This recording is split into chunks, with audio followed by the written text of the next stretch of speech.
Hola, esto es Biografía del Silencio de Pablo Diors, leído por Vozbook. Es habitual que prolonguemos y agrandemos nuestros sentimientos para sentir que estamos vivos, que nos pasan cosas y que nuestra vida es digna de contarse. Por supuesto que la vida es siempre una interpelación y que todos somos tocados por ella, pero ¿cuántas de nuestras reacciones son auténticas reacciones a la interpelación de la vida? ¿Y cuántas, en cambio, son simples decisiones mentales que han tomado la interpelación como excusa, pero que la han dejado definitivamente muy atrás?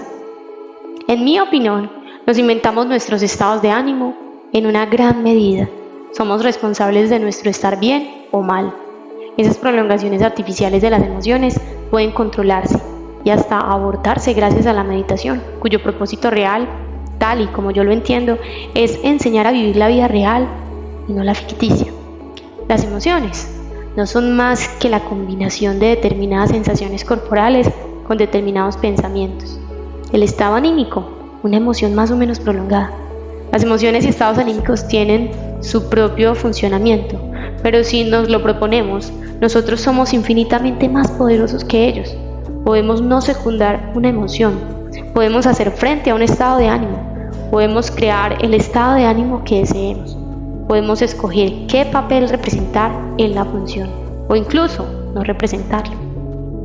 Asistir a ella cual espectadores. La función puede continuar y nosotros marcharnos o terminar y nosotros quedarnos. El potencial de nuestra soberanía es sobrecogedor. Desde esta perspectiva podría definir la meditación como el método espiritual, y cuando digo espiritual me refiero a búsqueda interior, para desenmascarar las falsas ilusiones. Buena parte de nuestra energía la derrochamos en expectativas ilusorias, fantasmas que se desvanecen en cuanto los tocamos. Lo ilusorio es siempre producto de la mente, a la que le gusta distraer al hombre con engaños, llevarle a un campo de batalla donde no hay guerreros, solo humo, y aturdirlo hasta dejarle sin capacidad de reacción. Quienes nos dedicamos a la literatura tenemos muy claro de que brota de la mente y eso está muerto, y que vive en cambio lo que brota de un fondo misterioso al que, a falta de un nombre mejor, llamaré el yo auténtico. Ese fondo misterioso, el yo auténtico, no es el pequeño yo, es el espacio que se intenta frecuentar durante la meditación. Ese fondo misterioso es como un escenario vacío, justo porque está vacío. Las cosas que entran en él pueden distinguirse. Meditar es apartar de ese escenario las marionetas que se descubren ilusorias para poder distinguir lo que ahí llegue a irrumpir. Entre tantas marionetas ilusorias habitualmente nos distinguimos qué es real, no distinguimos qué es real. Por eso la tarea de quien se sienta a meditar es fundamentalmente de limpieza interior. Nos asusta el escenario vacío, nos da la impresión de que nos aburriremos en esa desolación, pero ese vacío es nuestra identidad más radical, no es otra cosa que pura capacidad de acogida. He llegado a estas convicciones mediante la única pregunta necesaria: ¿quién soy yo? ¿Quién soy yo? Al intentar responder me percaté de que cualquier atributo que pusiera a ese yo soy, cualquiera, pasaba a ser bien decir, por ejemplo, yo soy Pablo Diors, pero eso es escandalosamente falso. Yo podía decir, lo cierto es que también sería quien soy si sustituyera mi nombre por otro. De igual modo podría decir, soy escritor.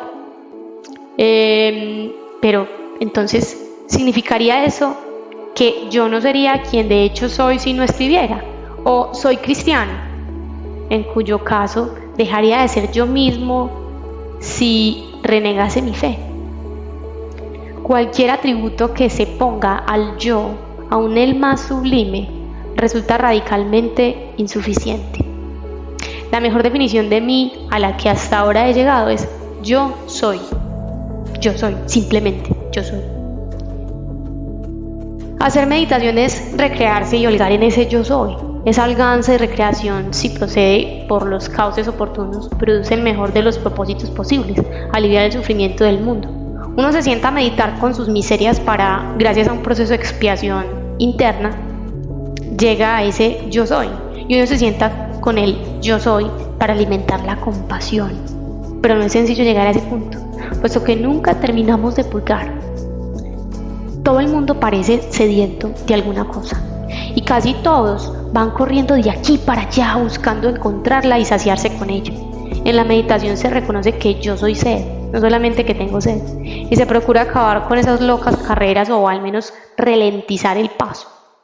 El agua está en la sed, es preciso entrar en el propio pozo. Esta profundización nada tiene que ver con la técnica psicoanalítica del recuerdo ni con la llamada composición del lugar, un método tan querido por la tradición ignaciana, que entonces entrar en el propio pozo supone vivir un largo proceso de decepción. Y ello porque todo, sin excepción, una vez conseguido, nos decepciona de un modo u otro. Nos decepciona la obra de arte que creamos, por intenso que haya podido ser el proceso de creación o hermoso el resultado final. Nos decepciona la mujer o el hombre con quien nos casamos, porque al final no resultó ser como creíamos. Nos decepciona la casa que hemos construido, las vacaciones que proyectamos, el hijo que tuvimos y que no se ajusta a lo que esperábamos de él. Nos decepciona, en fin, la comunidad en la que vivimos, el Dios en quien creemos, que no atiende a nuestros reclamos, y hasta nosotros mismos, que tan prometedores éramos en nuestra juventud y que, bien mirado, tampoco hemos logrado llevar a término. Todo esto y tantas otras cosas más nos decepciona porque no se ajusta a la idea que nos habíamos hecho. El problema radica, por tanto, en esa idea que nos habíamos hecho. Lo que decepciona en consecuencia son las ideas. El descubrimiento de la desilusión es nuestro principal maestro. Todo lo que me desilusiona es mi amigo. Cuando dejas de esperar que tu pareja se ajuste al patrón o idea que te has hecho de ella, dejas de sufrir por esa causa. Cuando dejas de esperar que la obra que estás realizando se ajuste al patrón o idea que te has hecho de ella, dejas de sufrir por ese motivo. La vida se nos va en el esfuerzo por ajustarla a nuestras ideas y apetencias. Y esto sucede incluso después de una prolongada práctica de meditación. No hay que dar falsas esperanzas a nadie, es un flaco favor. Hay que entrar en la raíz de la desilusión, que no es otra que la perniciosa fabricación de una ilusión. La mejor ayuda que podemos prestarle a alguien es acompañarle en el proceso de desilusión que todo el mundo sufre de una manera u otra y casi constantemente. Ayudar a alguien es hacerle ver que sus esfuerzos están seguramente desencaminados. Decirle, sufres porque te das de bruces contra un muro, pero te das contra un muro porque no es por ahí por donde debes pasar. No deberíamos chocar contra la mayoría de los muros contra los que de hecho chocamos. Esos muros no deberían estar ahí, no deberíamos haberlos construido. Siempre estamos buscando soluciones, nunca aprendemos que no hay solución, nuestras soluciones son solo parches.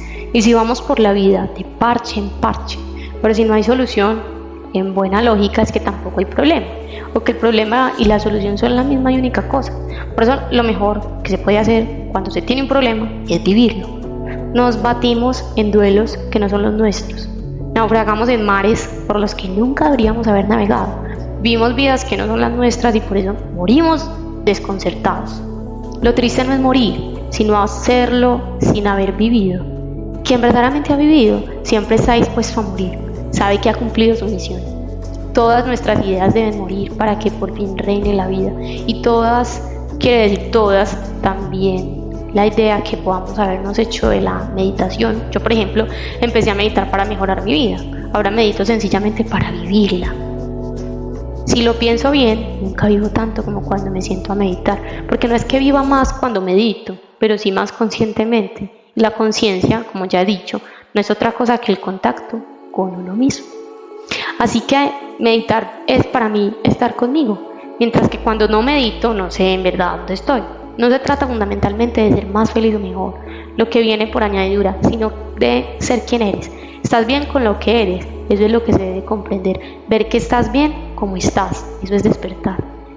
La dicha no es ausencia de desdicha, sino conciencia de la misma. En cuanto arrojamos luz sobre nuestra desdicha, esta pierde buena parte de su mordiente. La desdicha es poderosa y hace estragos si somos inconscientes de su causa y de sus ramificaciones. El dolor deja de ser tan doloroso cuando te acostumbras a él. No sé bien cómo se ha llegado a semejante hallazgo, como tampoco sé cómo es que he logrado ser tan perseverante en mi práctica diaria de meditación, a la que soy tan fiel desde hace algo más de un quinquenio como lo soy a la práctica de la escritura desde hace aproximadamente un par de décadas. Al principio me preocupaba mucho cuando por algún motivo dejaba de meditar algunos días. Con el tiempo me di cuenta de que siempre volvía al silencio, que había algo en él que me llamaba. En la meditación hay algo que una vez que se hace y se ha apoderado de ti, es difícil de erradicar. También es difícil saber con precisión de qué se trata. Es como si hubiéramos nacido para estar sentados en silencio, o como si hubiéramos nacido para acompañar la propia respiración, o para repetir incesante y lentamente una jaculatoria en la esperanza de llegar algún día a disolvernos en ella.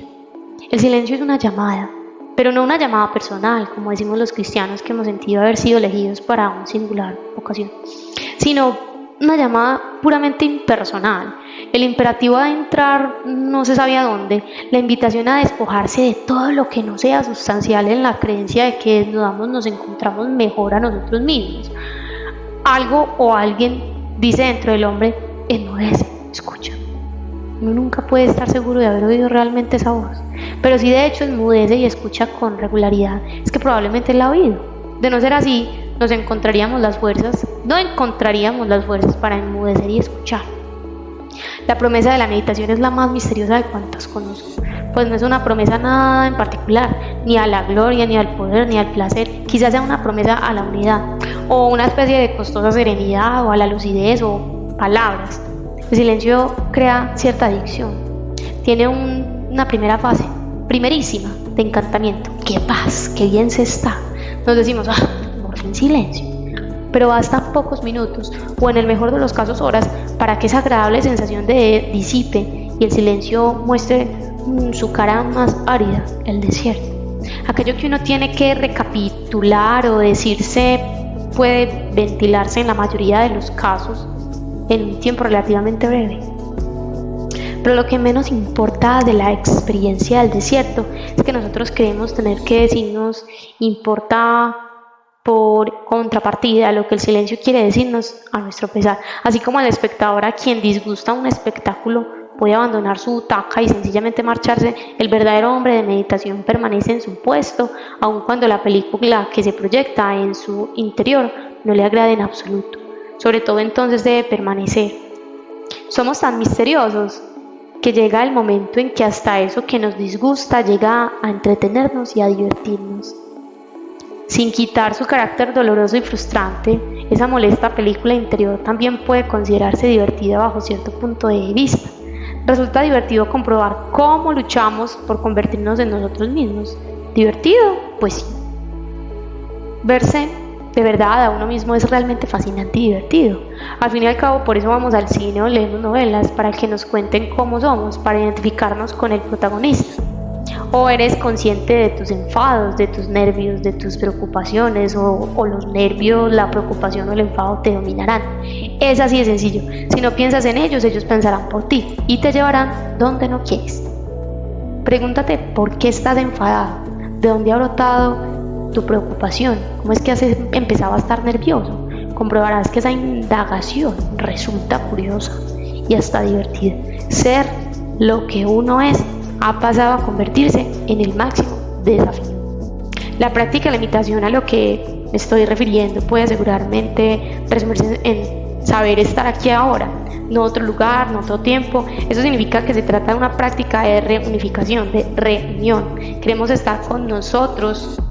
Nuestra inconsistencia habitual lo rehuye, pero nuestra consistencia y nuestra conciencia más honda lo sabe. Cuesta mucho bajar a esa profundidad donde late esa sabiduría. La mayoría de las personas que conozco no frecuenta esa zona de su ser, jamás. Hasta ignoran que exista algo así.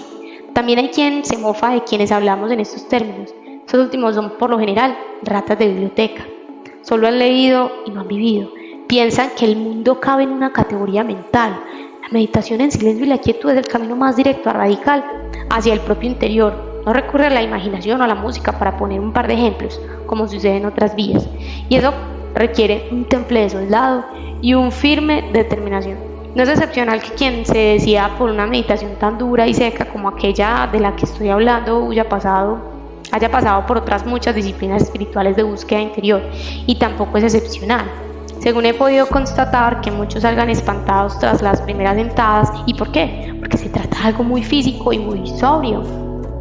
Es cierto que son muchos los intelectuales que, sin haberse sentado a meditar ni una sola vez, se han sentido atraídos por el silencio. pero tal fascinación, si no acompañada por la práctica, sirve de muy poco. En la meditación silenciosa y en quietud no hay adornos ni florituras. Basta una habitación que no esté demasiado caldeada ni demasiado fría. Basta un banquito o un cojín para sentarse y una estrellita. ¿Acaso un incienso muy suave o incluso un pequeño altar con una vela encendida? Todo está al servicio del recogimiento. Todo invita a la interiorización. Para sentarse a meditar hace falta una extraordinaria humildad, es decir, un estar dispuesto a dejar los ideales y las ideas y a tocar la realidad. Meditar ayuda a no tomarse a sí mismo tan en serio. Una escuela de sana autorrehabilitación y exige mucha paciencia, constancia y determinación. Tanta más paciencia, constancia y determinación se adquieran cuanto más nos sentemos a meditar. De ahí la importancia de encontrar un grupo con el que regularmente sentarse a meditar. Aunque uno esté a solas y en silencio ante el misterio, es bueno saber que a tu lado hay otros, también silenciosos y solitarios. Ante el mismo misterio, quienes meditamos, solemos ser pájaros solitarios. Habrá otros pájaros de la banada, pero cada cual seguirá su propio ritmo. De hecho, entre los amigos del desierto, que es el nombre del grupo con el que me siento regularmente a meditar, nos cuidamos mucho de evitar la comparación entre unos y otros, que eso es siempre lo que destruye cualquier agrupación humana. A mi modo de ver, entre amigos con quienes me reúno, son más una congregación de solitarios que una comunidad, pero una congregación que estimula la propia práctica, y no solo por la energía que los meditadores generan, sino porque estimulamos, no le pone el ejemplo ajeno, se tiende a ser más exigente con uno mismo. Tener un grupo de compañeros con quienes reunirse a meditar es un gran tesoro, y tener un maestro o acompañante de quien exponer las propias dudas y temores es muy recomendable para avanzar en esta vía. Puedes ostentar importantes cargos o ninguno, ser letrado o analfabeto, haber tenido miles de experiencias o muy pocas, venir de largos viajes o de un pueblo pequeño y desconocido. Nada de eso es una condición y mucho menos un impedimento para poder meditar. No importa cuál haya sido tu pasado, no cuenta el equipaje que lleves contigo, sino tú, solo tú. Todo lo demás es indiferente o incluso puedes llegar a estorbar. El respeto que siento hacia quien considero mi maestro es máximo, y no solo por las luminosas palabras que siempre me ha brindado, sino por la increíble sentido del humor. Elmar Salman, aquí así se llama, se ríe de todo, pero fundamentalmente de sí mismo. Acostumbrados como estamos a lidiar con gente infinitamente preocupada por su imagen y reputación, resulta poco menos que inaudito encontrarnos ante alguien a quien resulta indiferente lo que pienses o dejes de pensar de él. Esto maravilla por su rareza, pero sobre todo por la soberanía que comporta. Atrae porque es algo que todos estamos llamados al olvido de sí. Entre todas las cosas que se interponen entre nosotros y la realidad, entre todas esas cosas que nos impiden vivir porque actúan como filtros deformadores, la más dura de erradicar es lo que en el budismo zen se conoce como ego. Tanto Salman, que además de monje benedictino es un auténtico sabio, como los tres maestros zen con quienes en mayor o medida estado relacionado han presentado su ego una batalla sin cuartel. Constatarlo, comprobar cómo lo han documentado sin por ello perder su carácter es aleccionador. Todos ellos se mueven con resolución y dicen sencillamente lo que tienen en el corazón y en la cabeza, sin que parezca que les preocupe la repercusión o impresión que puedan provocar. En sus palabras no hay más que palabras que han proferido, no hay una intención ulterior, no hay que profundizar en lo que dicen, no hay que desentrañarlo o interpretarlo, simplemente hay que tomar el tal cual si se desea, dejarlo de lado si no son palabras oportunas para ti en este momento. En todo esto que escribo a propósito de estos maestros, pero en particular de quien considero el mío, no hay ninguna modificación ni mitificación, siendo como es sin estrategia de ninguna clase.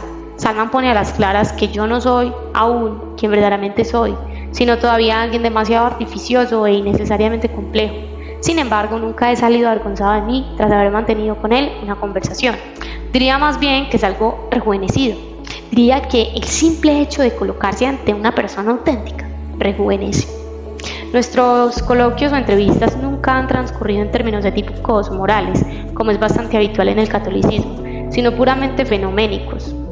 Por así decirlo, constatamos hechos y, como máximo, él me brinda una posible hermenéutica de los mismos, algo así como pistas para trabajar en un horizonte al que tender. Salman siempre me ha brindado amigos para el camino, autores y libros en cuya estela situarse para enganchar con sus intuiciones y beber de su manantial. Un mapa, sencillo pero coherente, con el que orientarme en ese territorio tan resbaladizo e inexplorado que es el alma. Y en fin, algo así como la apertura de un enorme panorama gracias al cual puede uno volver a respirar y emocionarse ante la plenitud de lo que tiene delante. Cuando estoy caído, el maestro no me levanta, pero me muestra con elegancia que es mucho mejor estar de pie y me enseña a reírme de mis resistencias en sus enseñanzas. Hay una perfecta combinación entre exigencia e indulgencia, entre humor y gravedad. Cuando uno se busca a sí mismo adecuadamente, lo que acaba encontrando es el mundo.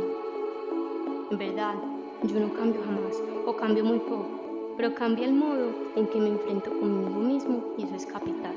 Como en el arte, como en la vida, el punto de vista no es en la meditación un mero matiz, sino la clave de bóveda o la piedra angular. Para observarse bien a sí mismo, la mirada debe ser oblicua o lateral, nunca directa.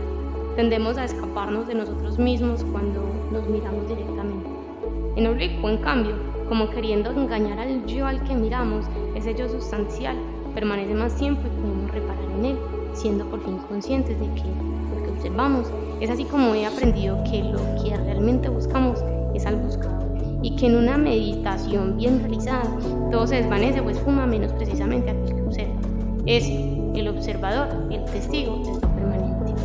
Cuando se marchan los pensamientos y sentimientos, las imágenes e ideas, ¿qué es lo que queda? Queda lo que buscas. Y es a eso a lo que conviene mirar oblicuamente. Esa mirada oblicua debe ser atenta, pero no fija. No consiste en mirar penetrantemente intentando calar hondo o desentrañar quién sabe qué cosas, sino mirar amorosamente, sin pretensión, como quien espera una revelación sin ninguna prisa. En el Zen se dice que es un monje sin iluminación, no vale nada, pero también que el camino es la meta, de forma que lo importante es esa espera aquí, como la gota de agua que cae sobre una roca, va perforándonos muy poco a poco. Casi todos los frutos de la meditación se perciben fuera de la meditación. Algunos de estos frutos son para, por ejemplo, una mayor aceptación de la vida tal cual es, una asunción más cabal de los propios límites y de los achaques o dolores que se arrastren, una mayor benevolencia hacia los semejantes, una más cuidadosa atención a las necesidades ajenas, un superior aprecio a los animales y a la naturaleza, una visión al mundo más global y menos analítica, una creciente apertura a lo diverso, humildad, confianza en uno mismo, serenidad. La lista podría alargarse. En la práctica constante de la meditación se comprueba que si has roturado tu conciencia a conciencia y te has abonado bien, todo crecerá espléndidamente. Vivir es prepararse para la vida. Todo esfuerzo que se invierte en uno mismo da fruto tarde o temprano. Claro que los frutos suelen tardar en cosecharse, pero se cosechan. Vaya que se cosechan. Que se lo digan a los artistas que tras largos años de formación dan a luz, graciosamente como si nada, una obra maestra. No ha sido graciosamente, no ha sido como si nada. El tronco tenía raíz, la fruta estaba madura. La mirada al vacío que se practica durante la meditación silenciosa y en quietud tiende gradualmente a llevarse fuera del tiempo que se consagra a ella, de forma que se aprende a estar en el mundo en actitud receptiva, no posesiva, respetuosa, no violenta. También es una buena práctica observar todos estos cambios en el propio carácter o temperamento. Estas transformaciones temporalmente o de conducta pueden resumirse en una: la disolución del pequeño yo. Llamo ego o pequeño yo a esas identificaciones falsas a las que solemos sucumbir. Esos espejismos que nos hacen correr en pasos de la nada van reduciéndose paulatinamente cuanto más se medita.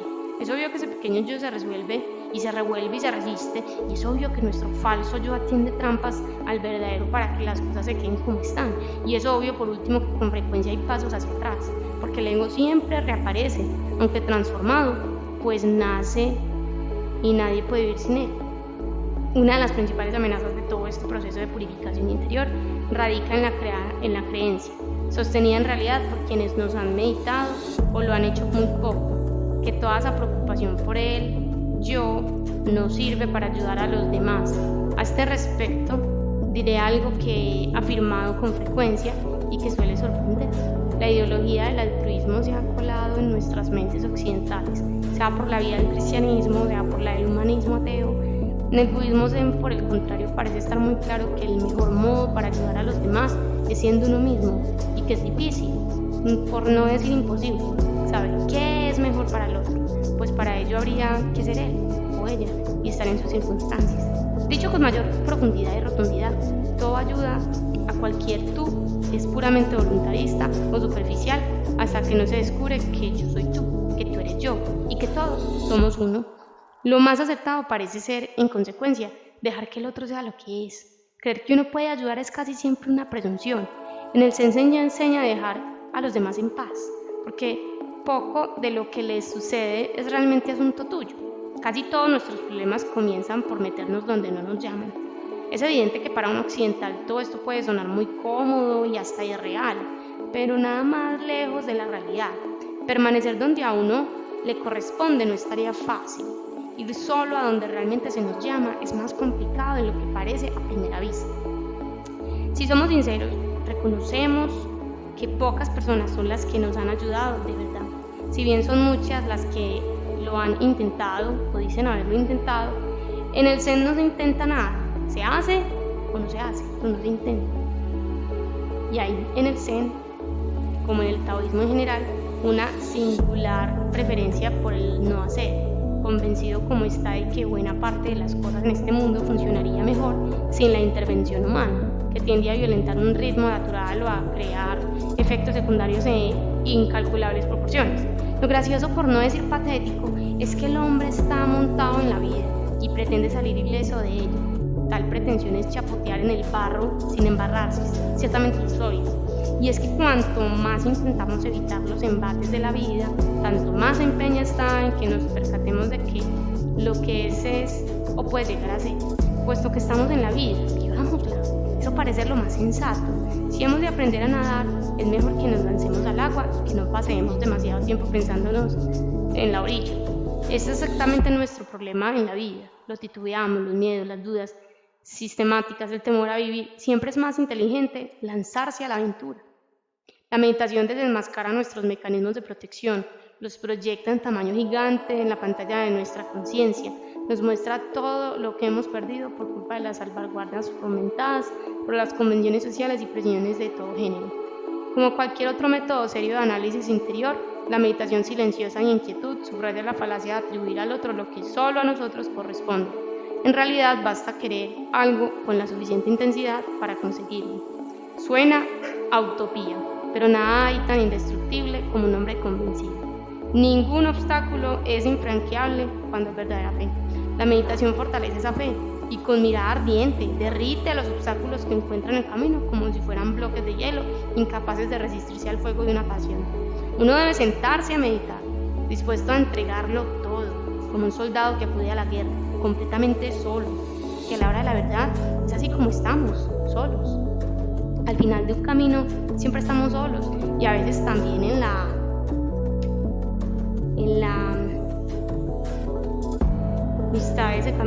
la mitad de ese camino estamos. Raramente, en cambio, al principio ni la pareja, ni la familia, ni los amigos, ni siquiera Dios parece acudir a nuestra ayuda en el momento decisivo. Todos están muy ocupados en sus cosas y nosotros debemos estar en las nuestras. No se trata de egoísmos o de indiferencia, sino de simple responsabilidad. Hay que responder al de lo propio. En el tribunal de nuestra conciencia tenemos que dar cuenta de lo que hemos recibido, de lo que vamos a dejar en el mundo antes de morir y abandonarlo. Yo naturalmente no sé bien qué es la vida, pero me han determinado a vivirla. De esa vida que se me ha dado, no quiero perderme nada. No solo me opongo a que se me prive de las grandes experiencias, sino también y sobre todo de las más pequeñas. Quiero aprender cuanto pueda, quiero probar el sabor de lo que se me ofrezca. No estoy dispuesto a cortarme las alas ni a que nadie me las corte.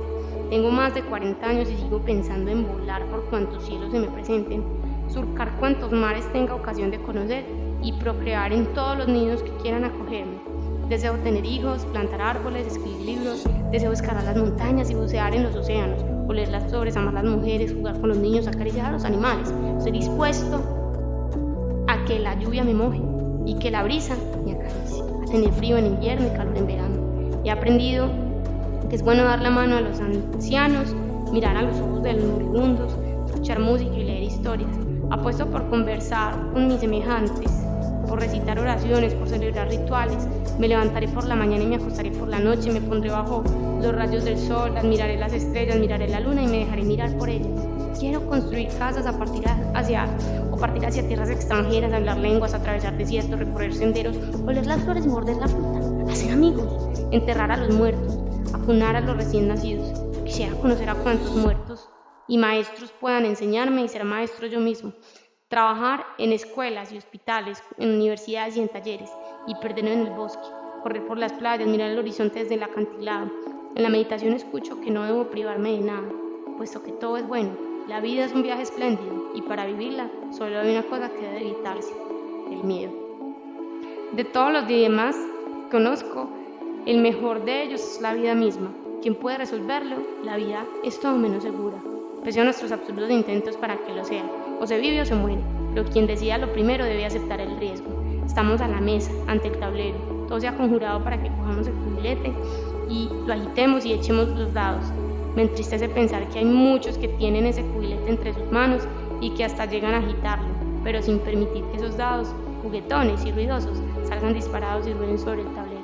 Y me entristece que haya muchos que pasen la vida con la mirada puesta en el tablero pero sin decidirse a jugar jamás. Muchos que dudan sobre si deberían o no sentarse a la mesa del banquete dispuesta para ellos. Muchos que van al río y no se bañan, o a la montaña y no la suben, o a la vida y no la viven, o a los hombres y no les aman. Tengo la impresión de que la meditación se ha inventado solo para erradicar el miedo, o al menos para encararlo y aceptarlo, para ponerle los cotos precisos de forma que no pueda derivarle en pánico. Se puede vivir sin pelear contra la vida. ¿Por qué ir contra de la vida si se puede ir a su favor? ¿Por qué plantear la vida como un acto de combate en lugar de como un acto de amor? Basta un año de meditación perseverante o incluso medio para percatarse de que se puede vivir de otra forma. La meditación agrieta la estructura de nuestra personalidad hasta que, de tanto meditar, la grieta se ensancha y la vieja personalidad se rompe, y como una flor comienza a nacer una nueva. Meditar es asistir en ese fascinante y tremendo proceso de muerte y renacimiento. Por supuesto que es posible vivir sin nacer 2 veces, pero no compensa. Es mejor renacer, y no ya 2 veces, sino muchas, todas las que seamos capaces.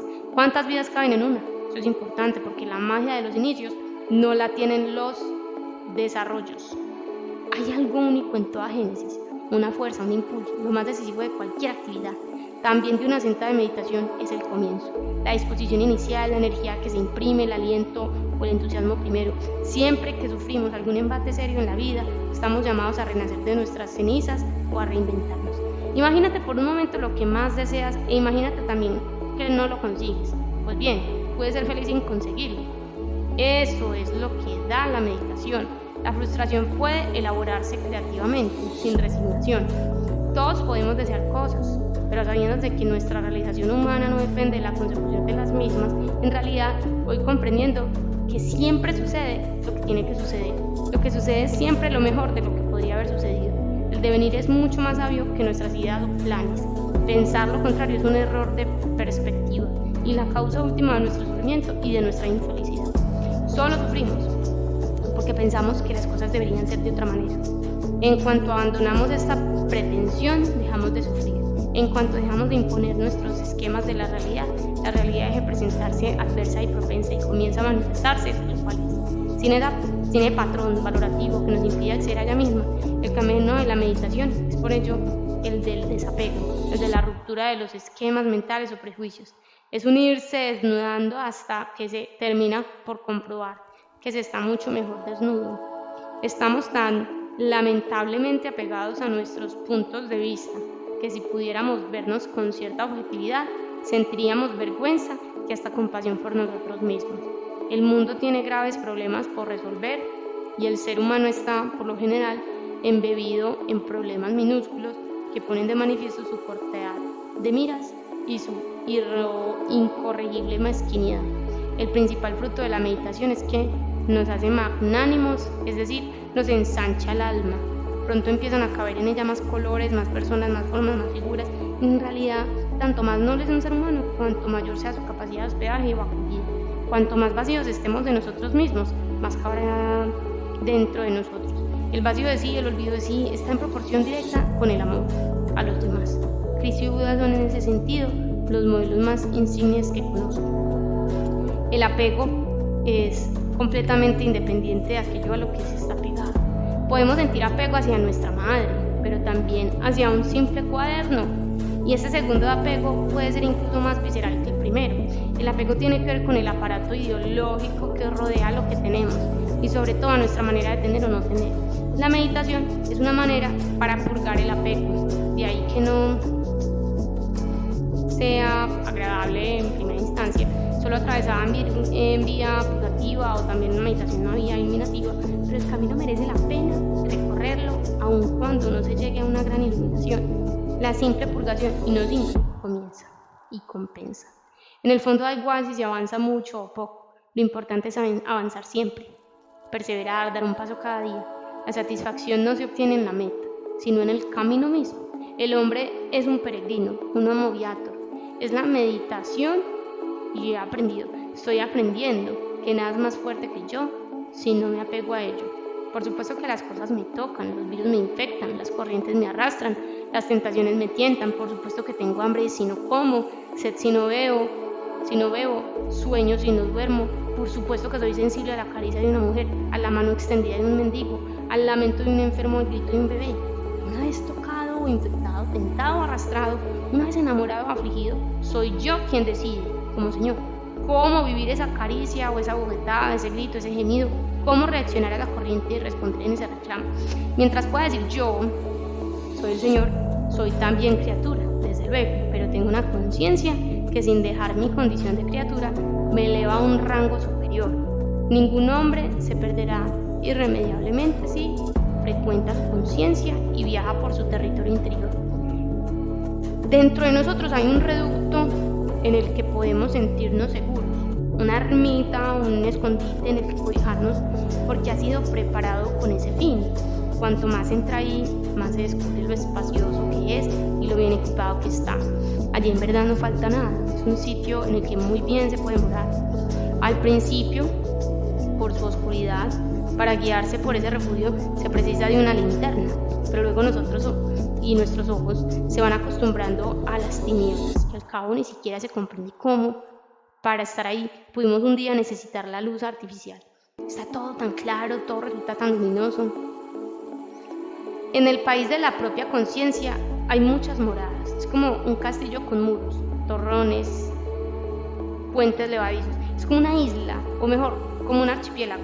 Ahí eres dueño y señor como no imaginas que podrías llegar a serlo de ningún reino. Das una orden y te obedecen. Tus deseos se cumplen antes de que los hayas formulado. Es un lugar lleno y vacío a la vez. En él estás solo, pero no te sientes solo. Ese territorio es un mundo y es tu mundo, es el espejo de otro mundo, el mundo mismo, pero concentrado, dilatado, expandido, es tu hogar.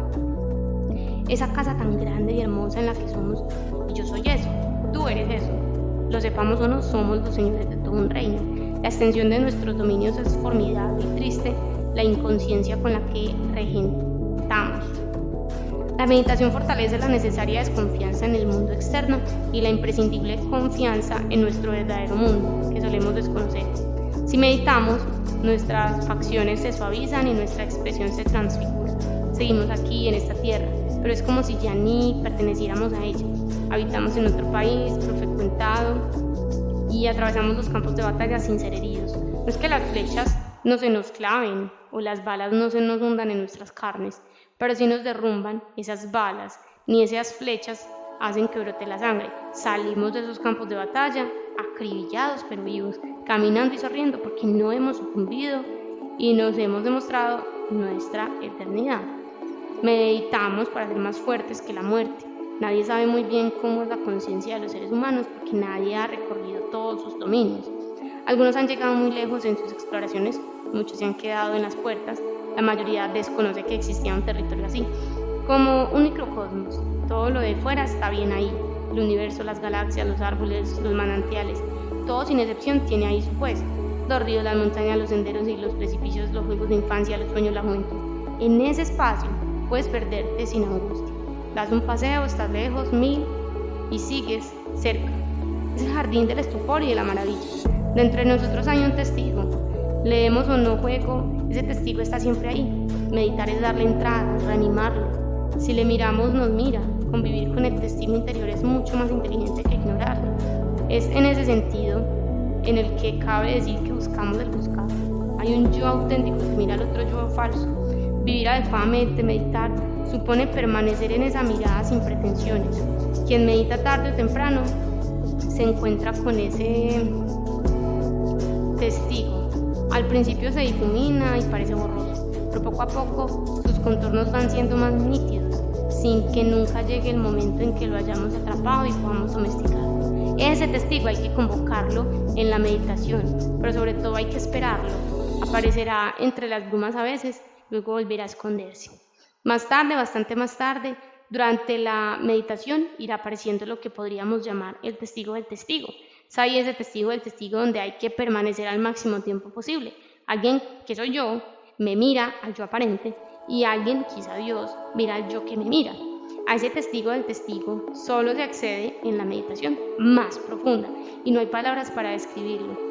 En cuanto ponemos palabras, él, ella o ello deja de estar ahí. Pese a lo desconocido que es, el territorio interior sí puede decirse que es magnético. Por poco que sea lo que sepamos de él, lo cierto es que nos llama y nos atrae irremisiblemente. A mi modo de ver y sentir, es la llamada de la patria, la llamada de la identidad. Soy tu tierra, nos dice un territorio interior. Ven, emprendamos entonces el camino hacia esa meta, un camino tortuoso lleno de piedras y maleza. Desbrozamos el terreno cada vez más transitable hasta que de pronto, cuando nos lo prometíamos felices, la meta desaparece, el camino se desdibuja y volvemos a estar desolados en tierra extranjera. La tierra prometida eres tú. Eso es lo que se aprende en la meditación. No puedes desesperar, puesto que el tesoro está ahí y está en ti y lo llevas siempre contigo. En cualquier momento puedes refugiarte en él si lo deseas. Tienes una fortaleza en tu corazón y es inexpugnable. Desde esta perspectiva, vivir es transformarse en lo que uno es. Cuanto más entras en el territorio interior, más desnudo estás. Primero te quitas las cosas, luego dejas atrás a las personas, primero te desprendes de la ropa, luego de la piel, poco a poco te vas arrancando los huesos, de forma que tu esqueleto, valga la metáfora, es cada vez más esencial.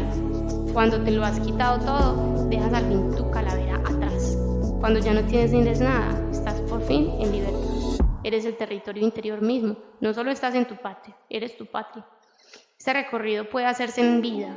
Los grandes místicos lo han hecho, lo están haciendo. Se han vaciado tanto de sí mismos que son casi transparentes. Debes vaciarte de todo lo que no eres tú. Esa es la invitación que se escucha permanentemente cuando se medita. Solo en lo que está vacío y oscuro puede entrar Dios. Por eso Jesucristo, en el seno de la Virgen María, estamos llamados, o así en el menos como yo lo veo, es fecunda virginidad espiritual. La pregunta por la virginidad espiritual, por la pureza del corazón o por inocencia primordial, es la que verdaderamente cuenta. Todas las demás son preguntas falsas, falsos problemas. Vivimos vidas que no son las nuestras.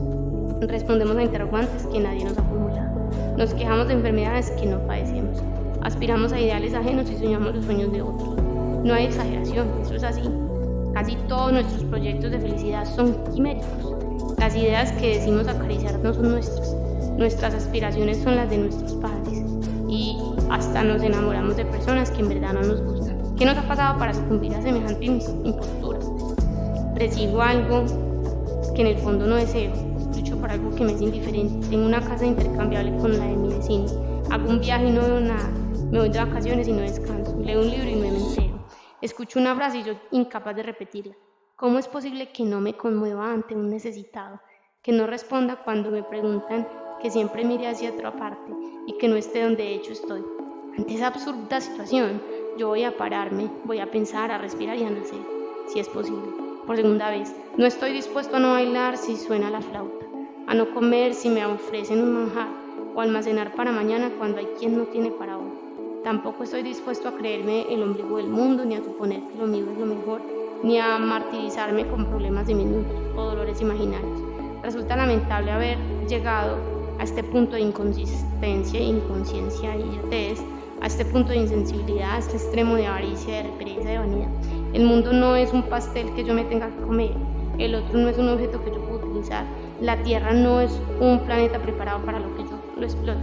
Yo no soy un monstruo depredador. Por eso he decidido ponerme en pie, abrir los ojos, he decidido comer y beber con moderación, dormir lo necesario, escribir únicamente lo que contribuye a ser mejores y a quienes me lean, abstenerme de la codicia y no compararme jamás con mis semejantes. También he decidido regar mis plantas y cuidar de los animales, visitar a los enfermos, conversar con los solitarios y no dejaré que pase mucho tiempo sin jugar con algún niño. De igual modo, he decidido recitar mis oraciones todos los días, postrarme varias veces ante lo que considero sagrado y celebrar la Eucaristía, escuchar la palabra, partir el pan, repartir el vino, dar la paz, cantar al unísono y pasear porque para mí es fundamental, y encender la chimenea, lo que también es fundamental, y hacer la compra sin prisa, saludar a los vecinos, aunque no me guste su cara, llevar un diario, llamar regularmente por teléfono a mis amigos y hermanos y hacer excursiones y bañarme en el mar de menos una vez al mes, una vez al año, y leer solo buenos libros o releer lo que me ha gustado. La meditación, o debería decir simplemente la madurez, me ha enseñado a apreciar lo ordinario, lo elemental. Viviré por ello desde la ética de la atención y el cuidado, y llegaré así a una feliz ancianidad, desde donde contemplaré, humilde y orgulloso un tiempo, el pequeño y gran huerto que he cultivado, la vida como culto, cultura y cultivo. Esas son mis decisiones, pero mientras procuro llevarlas a la vida me está costando mucho aceptar que no voy a conseguir ni una de ellas simplemente con que me siente a meditar, que meditando no voy a conseguir nada en absoluto, porque meditar es infinitamente más estéril, aunque también infinitamente más profundo que todo lo que uno pueda imaginar. Lo que he escrito en estas páginas es un pálido reflejo de mi experiencia. Mis palabras se quedan mucho más acá o mucho más allá. Hablar o escribir sobre la meditación silenciosa es una contradicción, una paradoja. Por eso mismo a nadie servirá de mucho nada de todo esto. Más aún, lo más aconsejable sería dejar ya de leer y ponerse a meditar, porque cualquier meditación, aún la más corta, aún la más dispersa, es buena para nuestra alma. Sentarse a meditar en silencio es casi siempre lo mejor que se puede hacer. En mi caso empecé a hacer meditación porque me daba cuenta de que vivía en un deseo tan imperioso que me quitaba la paz, desde triunfar como escritor. Ya entonces hace no tantos años me daba perfecta cuenta de que ese deseo podía cumplirse o no, pero tampoco se me ocultaba que por grande que fuera mi triunfo, yo siempre lo consideraría insuficiente y que en consecuencia mi felicidad no debía cifrarse en una expectativa tan poco fiable. Acosado por la sed de reconocimiento y todavía más de posteridad, mi maestro interior me advertiría de que aquella era una carrera sin meta. A medida que fui haciendo meditación, la motivación inicial se fue difuminando y aparecieron otras nuevas: ser mejor, vivir más intensamente, disfrutar más de la naturaleza, sentirme uno con los demás. Sería falso afirmar que mi afán de gloria literaria haya desaparecido por completo. Ingenuo pensar que esta búsqueda, tantas veces un motor, pueda apagarse del todo, pero ya no me desvivo tanto por esa causa, ni hago depender ni en estar de su consecución.